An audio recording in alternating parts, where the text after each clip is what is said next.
Dans cette vidéo, nous allons voir comment le chien attrape-t-il la teigne. Comment se transmet la teigne chez le chien? Comment savoir si mon chien est infecté par la teigne? Comment traiter la teigne chez le chien? Comment prévenir contre la transmission de la teigne? La teigne du chien se transmet-elle à l'homme? Si ces sujets vous intéressent, bienvenue donc sur cette chaîne qui traite des questions sur les chiens. N'hésitez pas à vous abonner, à aimer la vidéo et à nous laisser vos commentaires. Comment le chien attrape-t-il la teigne?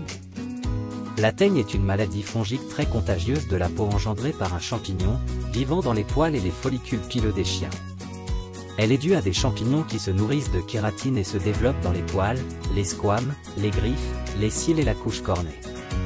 Elle est responsable d'une chute de poils chez les chiens. Elle est redoutée étant donné sa grande contagiosité et la difficulté des propriétaires à s'en débarrasser. Comment se transmet la teigne?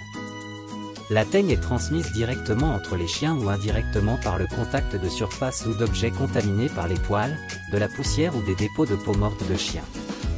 Les spores du champignon sont contagieuses pendant plus d'1 an et demi et dans la lutte contre la maladie, un nettoyage minutieux de l'environnement du chien est important pour que le traitement soit efficace. Les champignons pouvant déclencher une teigne chez le chien sont surtout Trichophyton, Mentagrophyte et Microsporum cani, plus rarement d'autres champignons. Les humains peuvent être contaminés sous la forme d'une éruption rouge qui peut gratter. La transmission est aussi possible aux lapins, aux cobayes et à d'autres animaux. Comment savoir si mon chien est infecté par la teigne? Un chien souffrant de la teigne peut être asymptomatique, c'est-à-dire porteur du champignon et contagieux sans pour autant manifester de signes particuliers. Ces porteurs sont difficiles à identifier, car ils contaminent leur environnement sans le savoir. Néanmoins, dans la majorité des cas, un animal souffrant de cette dermatomycose présente plusieurs de ces symptômes caractéristiques, des lésions circulaires à la surface de la peau qui évoluent lentement de manière centrifuge, avec un pourtour enflammé, généralement localisé au niveau de la tête et des pattes, bien que tout le corps puisse être touché, des squames ou petites peaux mortes qui s'apparentent à des pellicules, des croûtes, un poil cassant, rêches, des dépilations localisées.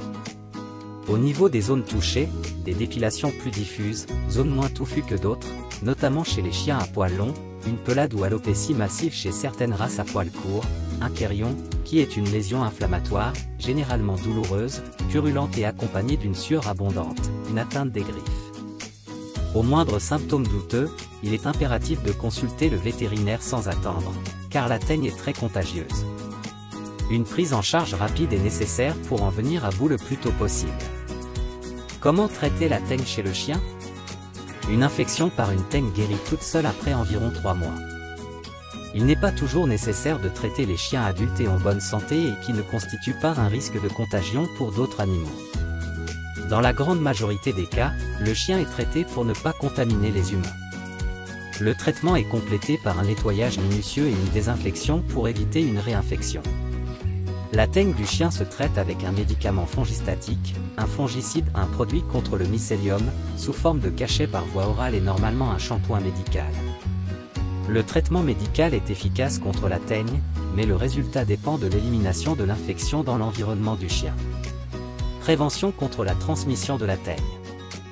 La teigne étant directement transmissible entre animaux, il faut éviter que son chien entre en contact avec des chiens effectivement ou éventuellement atteints de la teigne. Il faut aussi éviter d'utiliser tout accessoire, brosse, cage de transport, etc., utilisé pour d'autres chiens.